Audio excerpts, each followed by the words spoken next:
This is the last of 4 lectures in a series I've been giving, and in the last 3, we've been tracing the winding path of artistic culture and patronage in England.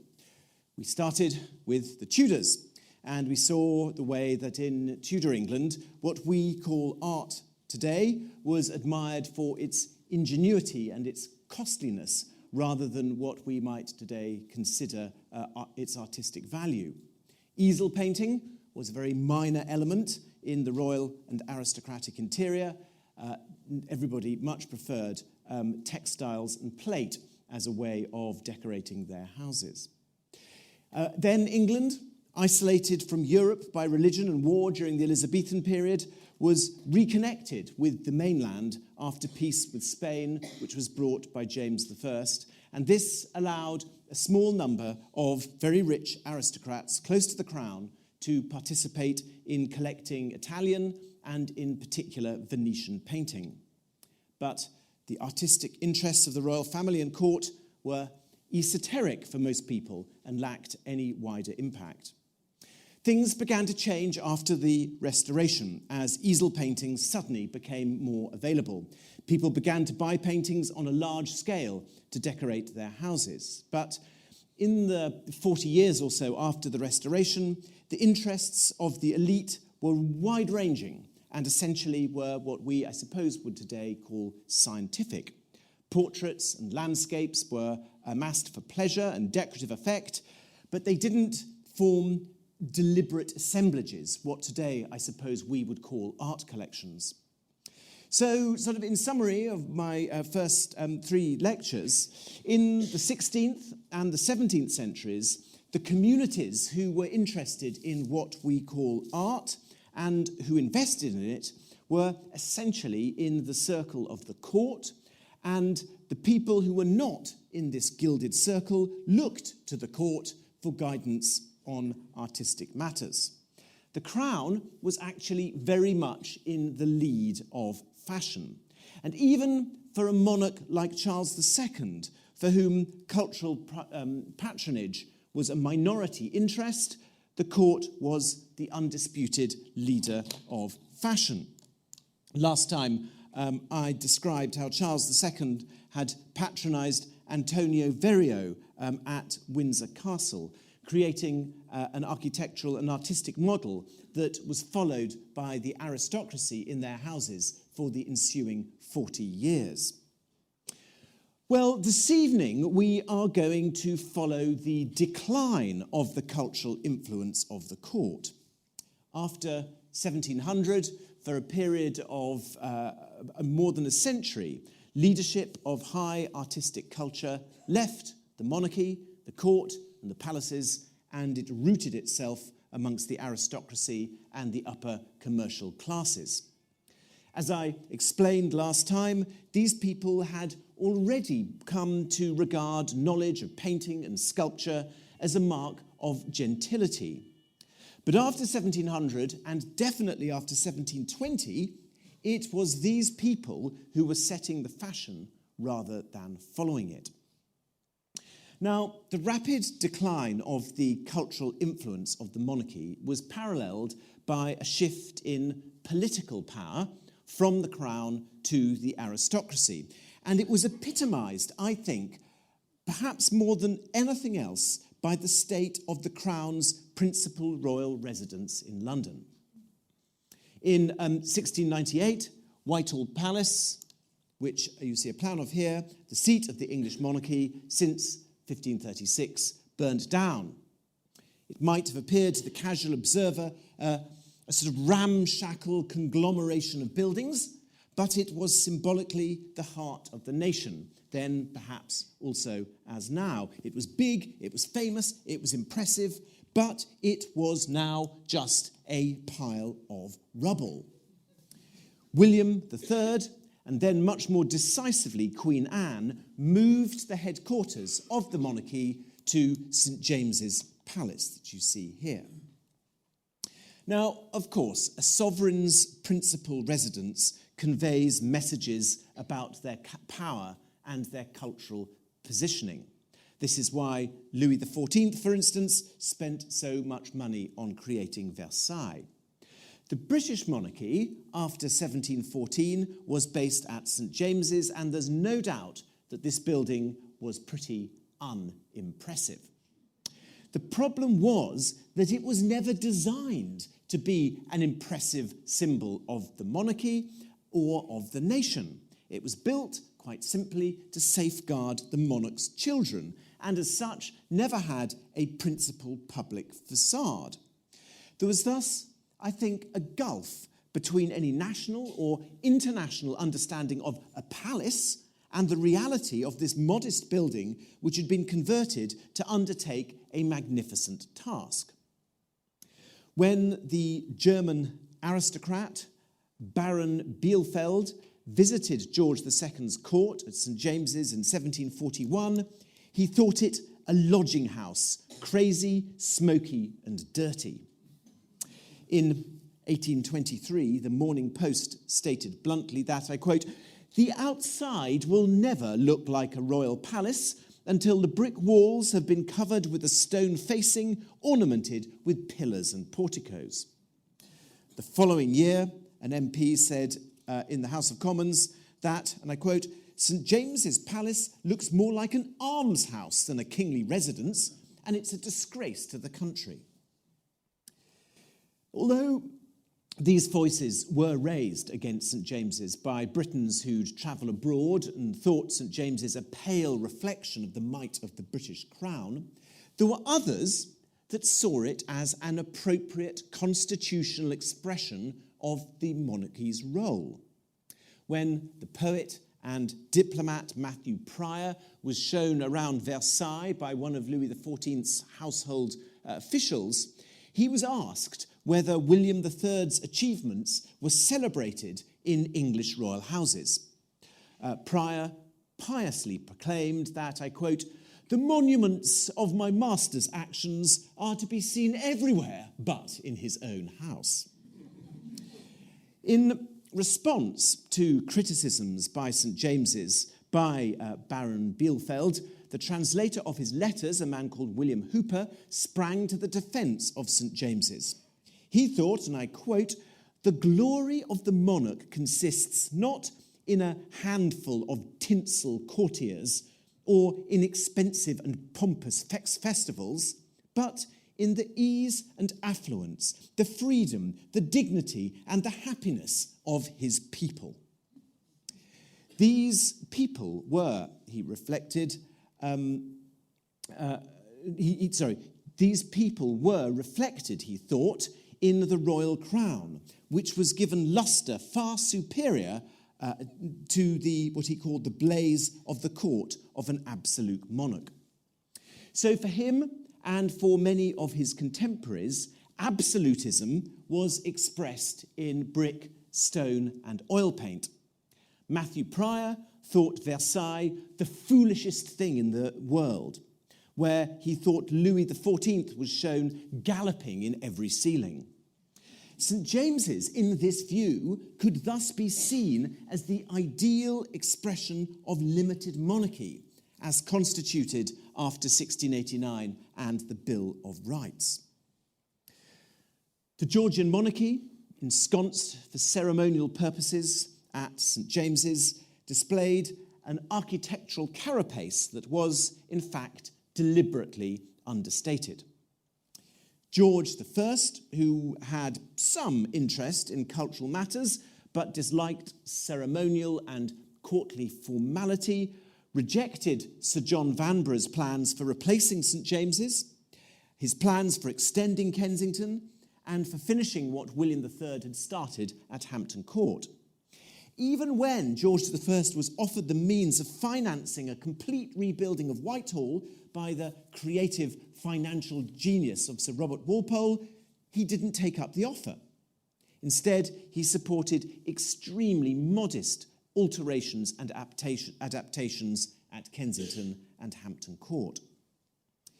In typical Hanoverian fashion, George I's disdain for ceremony encouraged his son's passion for it. Lord Harvey famously observed, I quote, "All the pageantry and splendour of badges and trappings of royalty were as pleasing to the son as they were irksome to the father." This didn't at first make a material difference to the appearance of the court. Daniel Defoe, in his Tour of England, published in the mid-1720s, drew a contrast between the splendour of the court and its official seat. I quote, "The palace of St. James's, though the winter receptacle of all the pomp and glory of this kingdom, is really mean in the comparison of the glorious court of Great Britain. The splendour of its nobility, the wealth and the greatness of its attendants, the economy of the house, and the real splendour of the whole royal family, these outdo all the courts of Europe. And yet this palace comes beneath those of the most petty princes in it." Now, this very nice print shows the arrival of George I at St. James's. And I show it here because it supports the point that I've just made and was made by Daniel Defoe. And that is that although the palace was really mean, the splendour and the number of attendants and the way they were dressed was very, very grand. Well, George II's burst of courtly glory came to a crushing end with the death of Queen Caroline in 1737. After this, the devastated king withdrew from public ceremonial as much as he could. He ceased to take the court to Hampton Court, his biggest and most modern royal palace. And George II didn't only fail to build anything of any significance, but he actually had complete disdain for what we would regard as high culture. Lord Harvey, the court wit and gossip, tells us in his memoirs that, I quote, "The king used often to brag of the contempt he had for books and letters. He had a penchant for what the poet Alexander Pope called gun, drum, trumpet, blunderbuss, and thunder. The only paintings he really liked were erotic ones, once complaining that his gigantic fat Venus had been removed from Kensington and demanding its immediate return." The point is, I'm afraid to say, that George II was deliberately and perversely Philistine in his tastes. Not so his grandson. After his accession, George III acquired the freehold of Buckingham House, a large aristocratic mansion built on the western edge of St. James's Park, a stone's throw from the royal palace at St. James's. The purpose of buying this building was to provide a suitable residence for the Queen, because Somerset House, the Queen's official historic London residence, was now very old and in an unfashionable part of London. Buckingham House, which had been built in 1702-5, had appropriated the royal landscape of St. James's Park. And after its purchase by the king in 1762, improvements were made to make it fit for royal occupation. And in fact, in 1775, it became officially the Queen's residence. So in the 18th century, the contrast between Buckingham House and St. James's, the King's and Queen's residences in St. James's, and their European equivalents was really stark. And it provides a commentary on the British monarchy's long, slow passage from what I call sovereign rule to sovereign reign. From as early as 1702, a combination of constitutional shifts and the destruction of Whitehall meant that St. James's epitomised the question of whether the sovereign embodied the nation in all his deeds.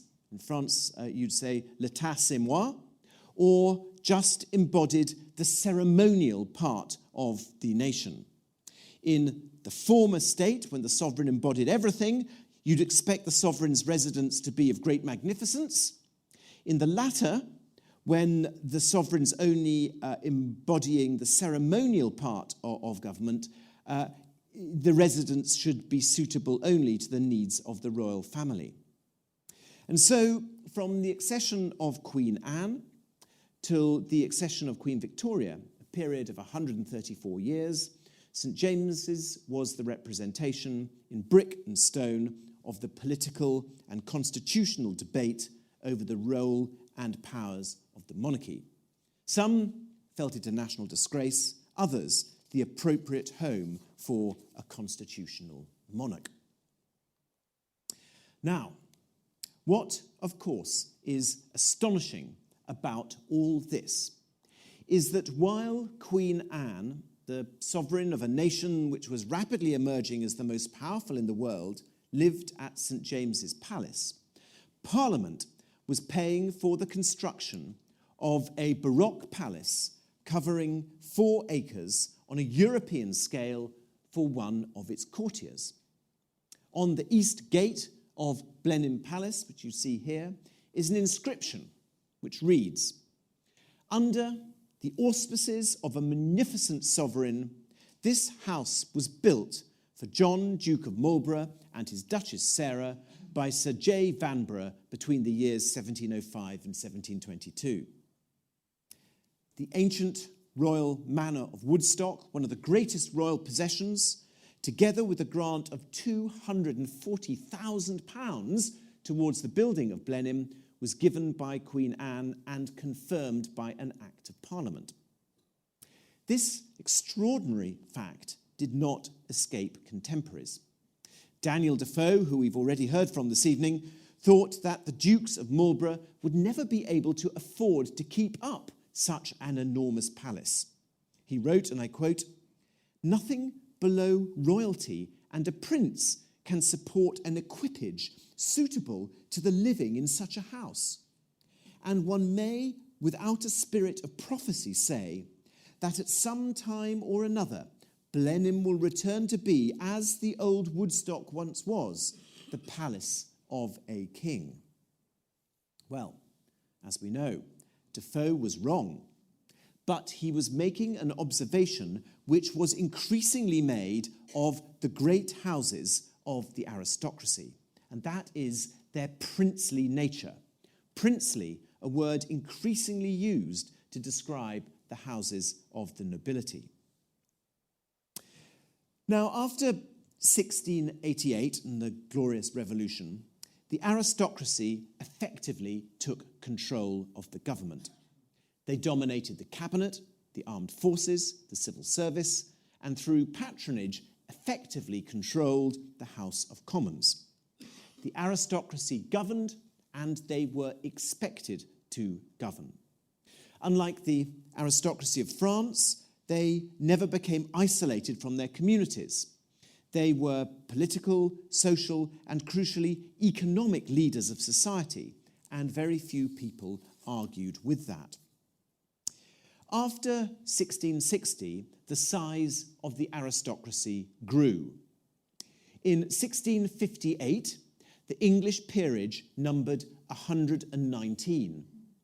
But Charles II, who had an awful lot of debts and favours to repay, granted 43 new peerages in the 25 years after the Restoration. This is John Maitland, the first Duke of Lauderdale, one of those 43 new peerages.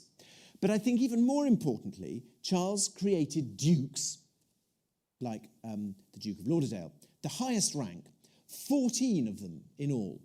Some of these were revival, but the point is there were still 14 more dukes in 1685 than there had been in 1660. When William III came to the throne, he also had pressing reasons to reward those who had supported him. He created 27 new titles, including 7 more new dukedoms. Queen Anne created 45 new titles. And so, by 1714, there were 170 peers. This very rapid expansion didn't continue into the 18th century, and the Hanoverians were very reluctant to create new peerages. So the point is that there was a massive expansion of the ruling class in a very short period between 1660 and 1714.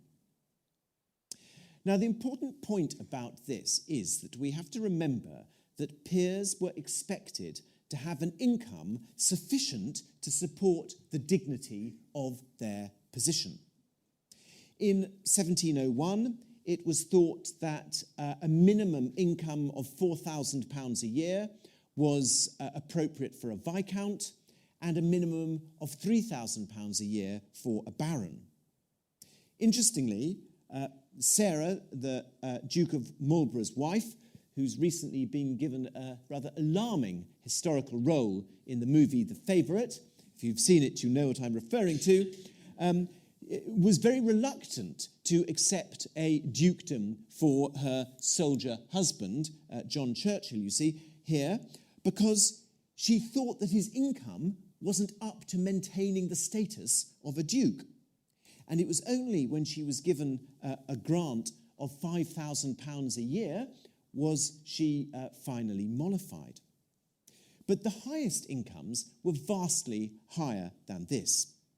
In 1683, the rental receipts from the Earl of Rutland's estates were £14,482 a year, while the Duke of Devonshire's average annual income was at least £17,000 a year. The Duke of Newcastle was netting £25,000 a year in the following decade. By the time George I came to the throne, the Dukes of Newcastle, Bedford and Beaufort all had incomes of more than £30,000 a year, and 4 other dukes had incomes between £20,000 and £30,000 a year. And these incomes, which were extremely large, and I'll give you some comparisons in a moment, were reinforced by 3 factors. The first was the ruthless use of the entail, which allowed estates to be passed legally from the father to the eldest son without being subdivided. So this had the effect of keeping these big estates together rather than them being broken up and dispersed.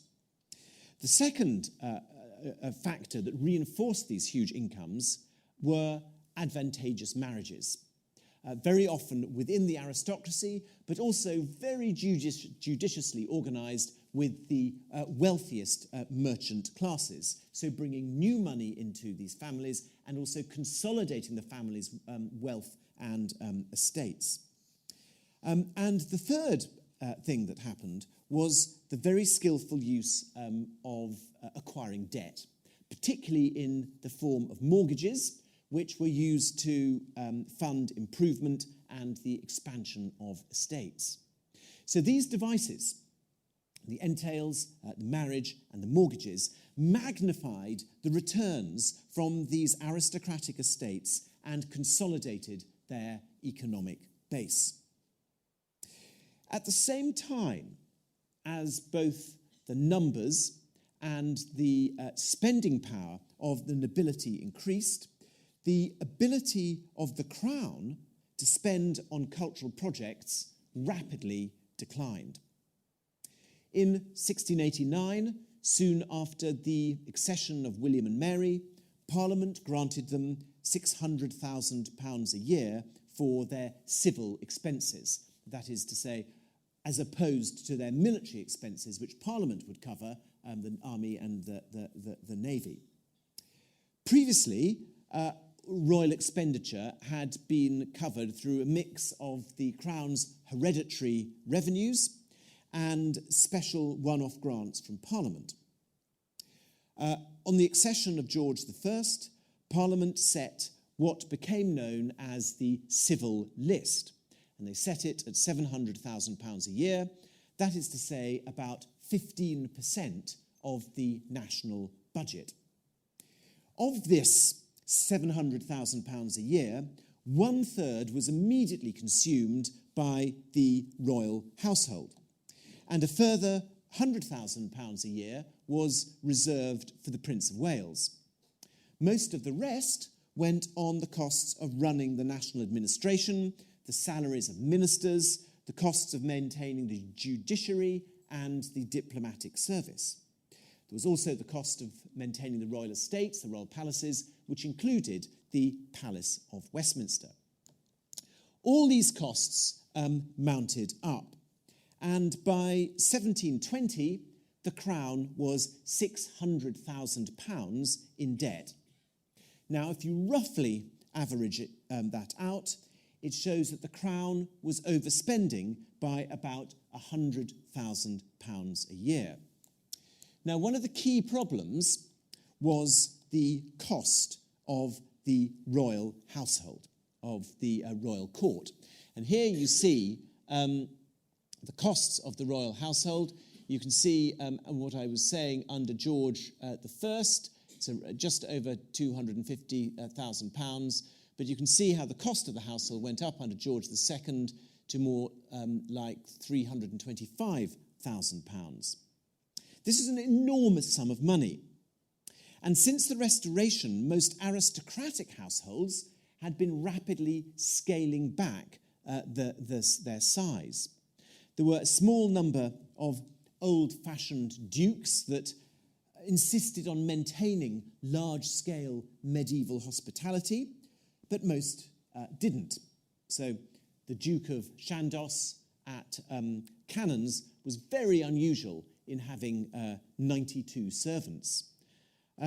Most households had a fraction of that. Part of the reason for this rapid scaling down in the size of aristocratic households was the expense of maintaining large houses in London, as I explained in my last lecture. Very few could afford the cost of medieval-style hospitality in the countryside as well as a palace in the town. And as a result, the size of these aristocratic households rapidly diminished. Roger North, who wrote a treatise called On Building, contrasted the old form of his hospitable house with the newer houses that started to be built after the Restoration. And he lamented the, and I quote, abolishing of grandeur and stateliness that sort of former ages affected, and wished that the gentry and nobility would look further for their invention than the suburban models which may serve a family in a London expedition, but not in country living, which requires something more like a court.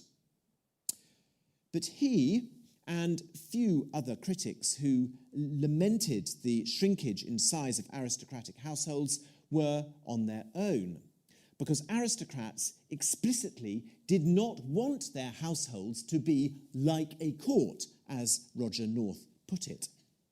This determination of the aristocrats to keep their households small and the monarchy to keep their household big set the royal household apart from the rest. It was larger and more expensive than any other single institution in the land, costing, as you can see, well upwards of £250,000 a year. Now, the decline in the political, the financial, and the cultural importance of the monarchy and the court, coupled with the rise in the number and wealth of the nobility, needs to be seen against a background of shifting priorities and concerns in the cultural sphere. In my last lecture, I explained how the period after the Restoration was one of scientific inquiry and curiosity. But as the 17th century turned into the 18th, the interests of this generation of amateur scientists and collectors began to look a bit ridiculous. While John Evelyn wrote enthusiastically about things petrified, eggs in which the yolk rattled, a piece of beef with the bones in it, and a crystal containing a drop of water not congealed, but moving up and down when shaken, the gentlemen of the early 18th century were much less impressed. And I've juxtaposed these two pictures, which make the point beautifully. On the left-hand side, you can see John Tradescant showing off his amazing collection of shells. On the right-hand side, you can see the virtuosi, the dilettante of the 18th century, who had absolutely no interest in a pile of shells whatsoever. In 1810, Addison invented a spoof will belonging to a collector, Sir Nicholas Gimcrack. It was full of daft legacies, such as 1 box of butterflies, a female skeleton, and a dried cockatrice, which were left to his wife. His receipt for preserving caterpillars and 3 crocodile eggs were left to his daughters, and my rat's testicles were lent to a learned friend. The fact is that fashion had moved on, and the appreciation of painting and sculpture had become the sole defining mark of gentility and education. Foreign curiosities, rocks, minerals, and natural history specimens did not make up a gentleman's education. The virtuosos of the 18th century were not those who compiled cabinets of curiosities, but the dilettanti, men who had travelled the continent, refining their tastes and assembling large collections of classical art and souvenirs of their time abroad. In my previous lectures in this series, I've emphasised the importance of 2 dates in the development of the arts and architecture in England. 1603, when the war with Spain ended, and the restoration of the monarchy in 1660.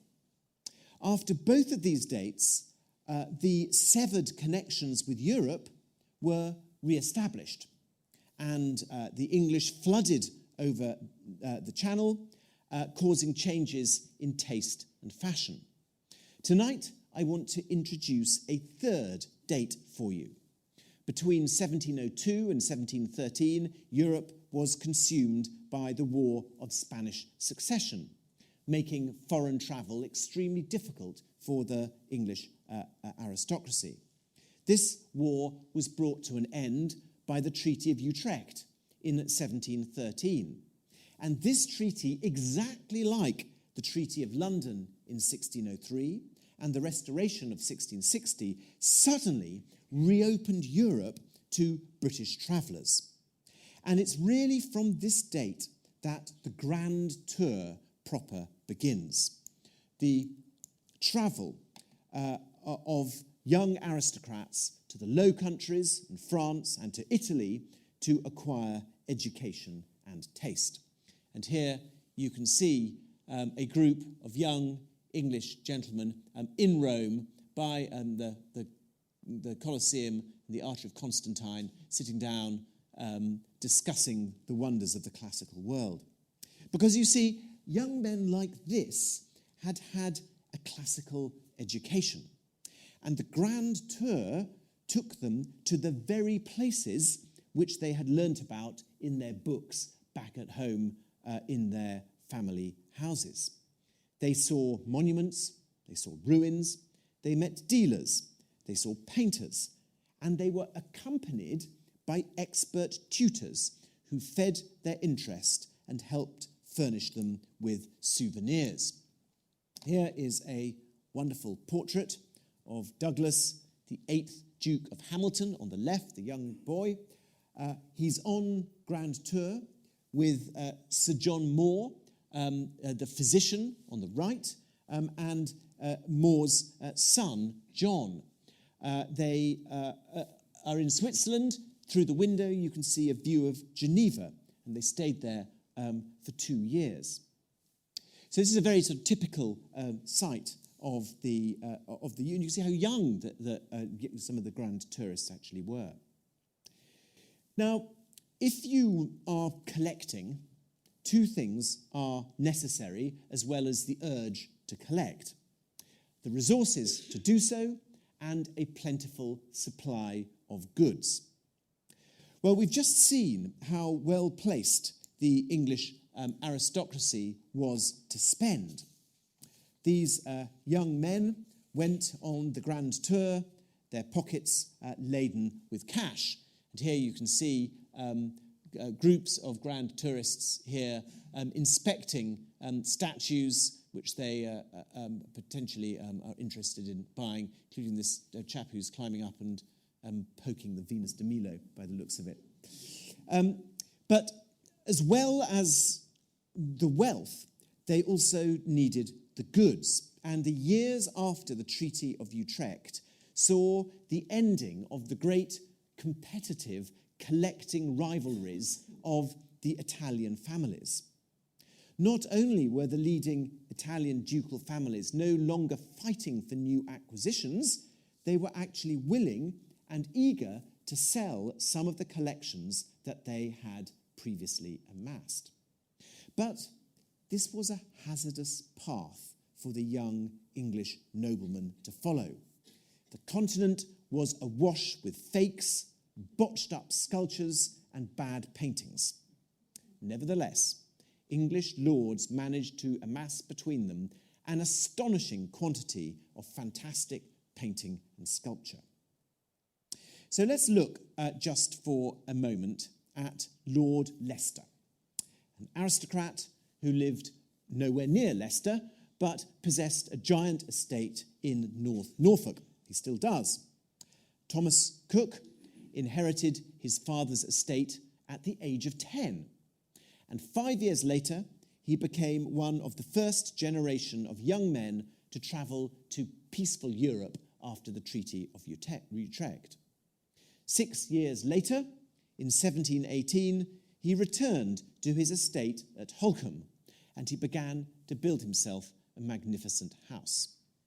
Over a period of 33 years, don't forget he inherited when he was 10, 33 years of building, his expenditure on his new mansion averaged £2,700 a year. Leicester furnished his new house with sculptures and painting that he bought on his grand tour, but he also commissioned buyers to act for him in Rome when he got back, in particular to buy sculpture for his projected sculpture gallery, which you see here. Meanwhile, paintings by Rubens, Van Dyck, Guido Reni, Poussin, Rosa, all arrived in packing cases in Norfolk, as did drawings by Raphael and Leonardo da Vinci. And of course, this is a capriccio, it's not a real scene, but it shows the studio of an artist in Rome and the buyers coming, and here's somebody inspecting a painting, which no doubt he's being flogged by one of the gentlemen on the left-hand side. Actually, they probably weren't gentlemen, they were probably crooks, but we won't argue about that. The house itself, and here is Holkham Hall, was designed through a combination of the talents of Lord Burlington, William Kent, and a Norfolk architect, Matthew Brettingham, together with the genius of Earl Leicester himself.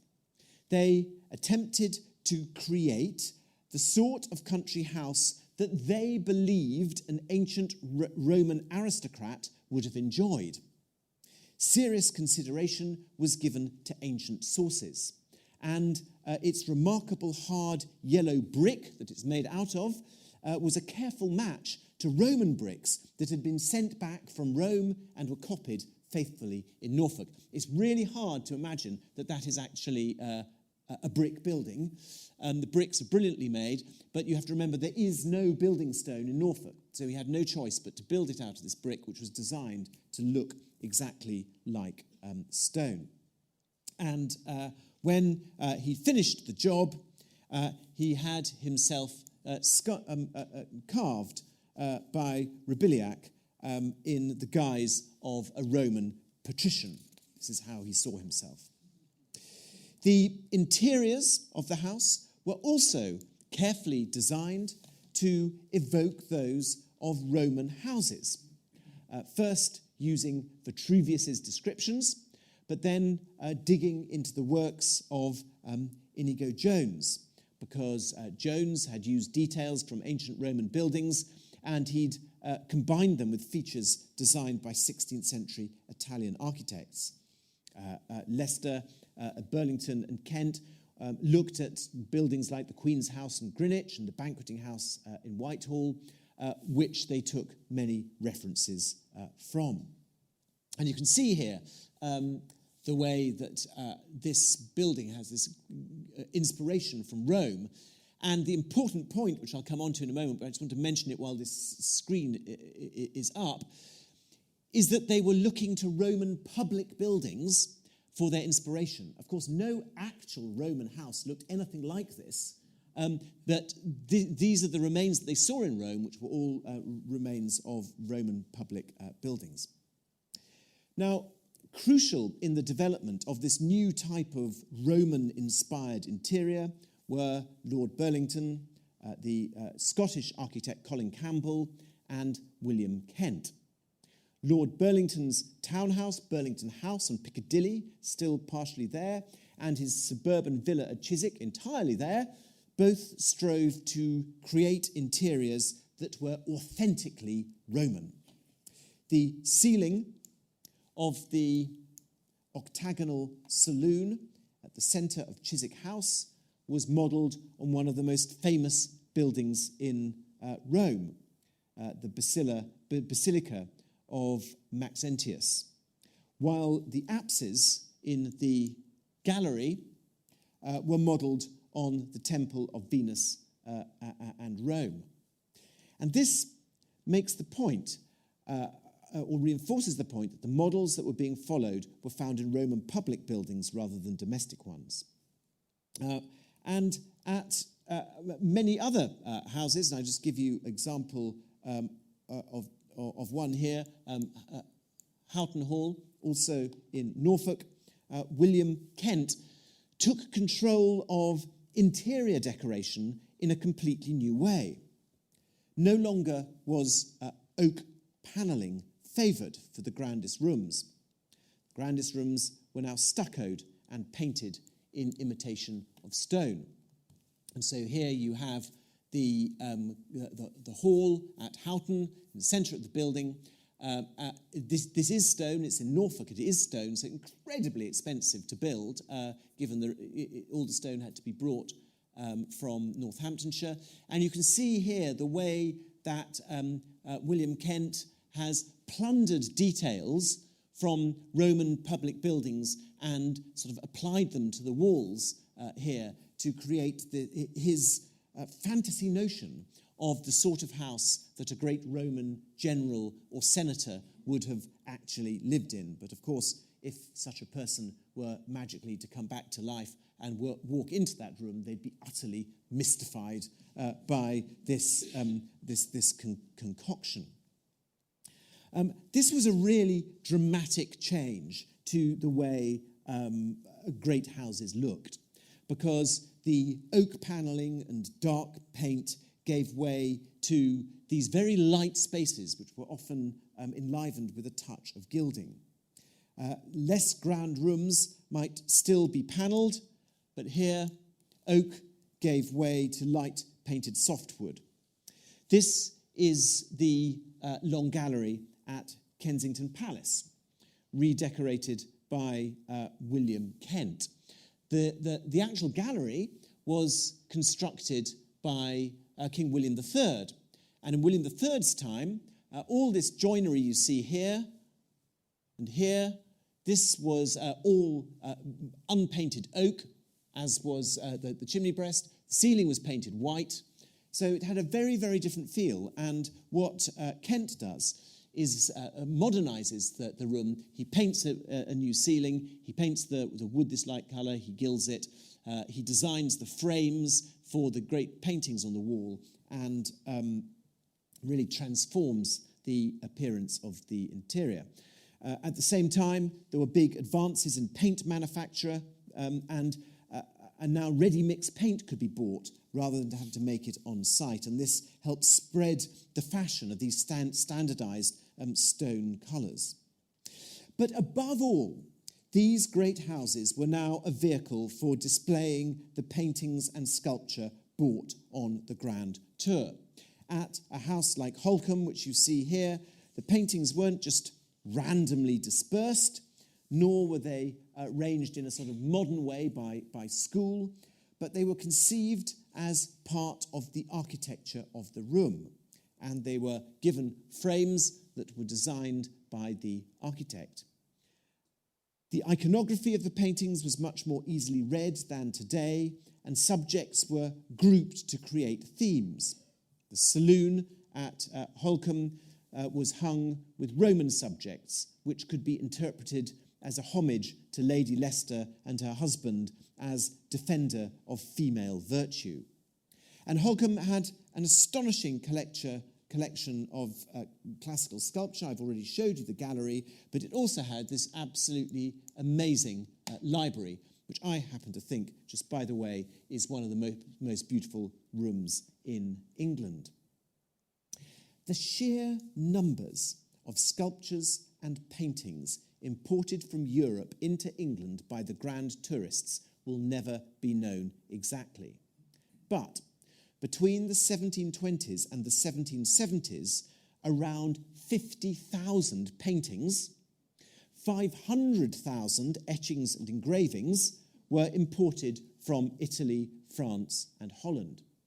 In a single year, 1725, more than 330 paintings arrived from Italy, 200 paintings arrived from France, 120 arrived from Holland, and these were just part of a total of 762 paintings that came to England in all.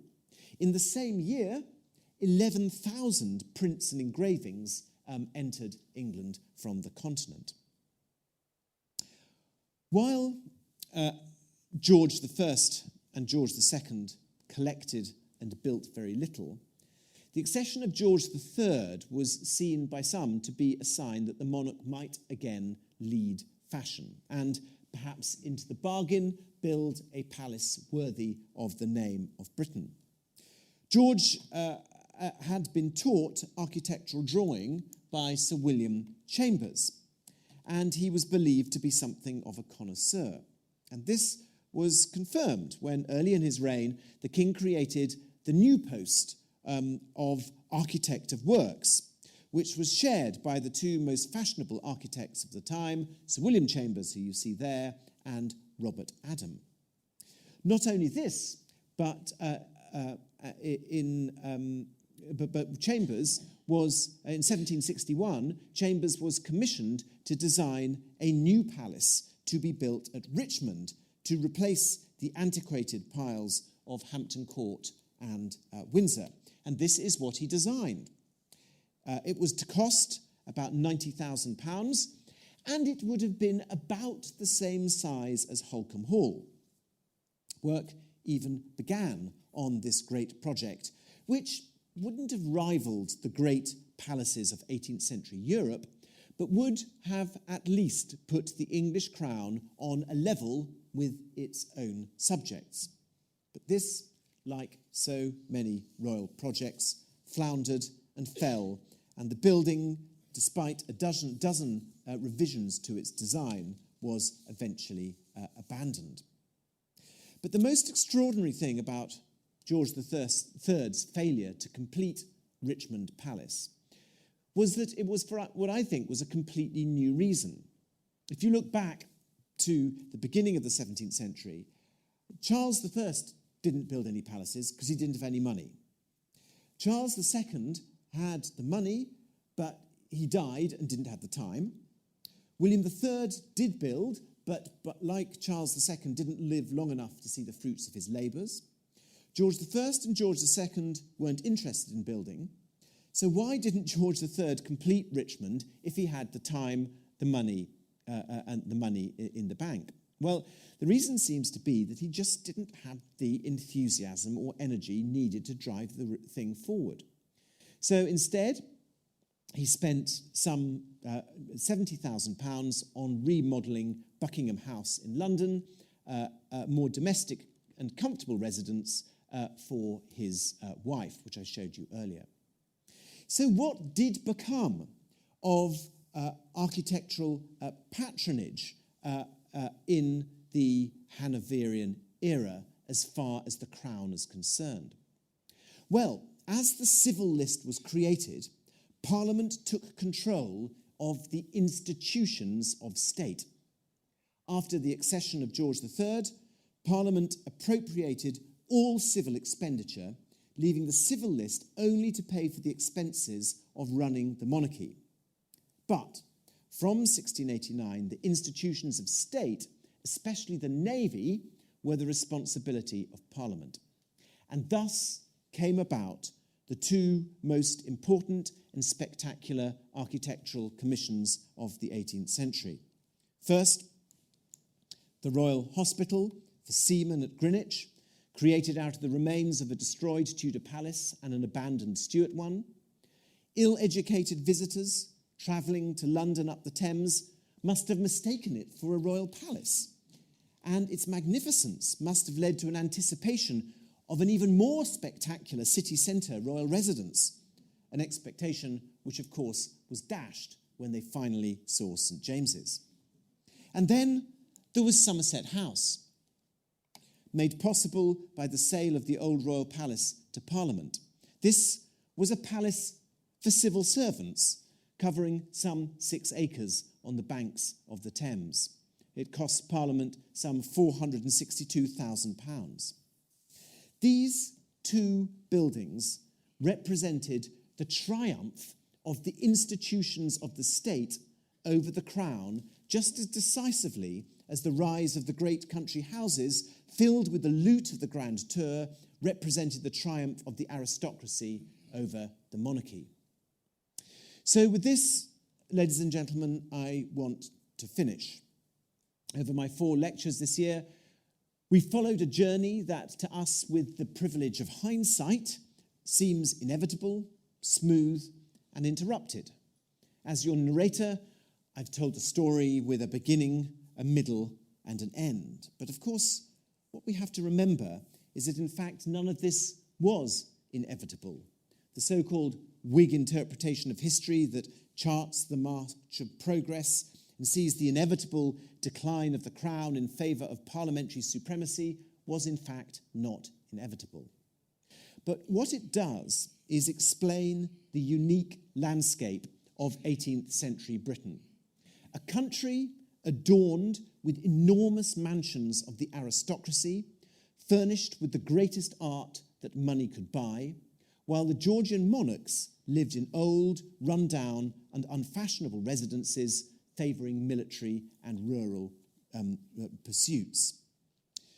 These 3 images here are the residences of the King of France, Versailles, the Emperor of Austria, Schönbrunn, and the King of England, Kew Palace, where he lived for several years in the hope, where George III lived for several years in the hope that a great palace would be built in Richmond. And this is a slide showing at the bottom the home of George III's sick and injured seamen and 2 of his aristocrats, the Earl of Carlisle and the Duke of Devonshire. These 2 images, 2 slides with the 6 images are, I think, a remarkable illustration of the shifts in political, economic and cultural influence in Britain in the period between Henry VIII and George III. Thank you very much.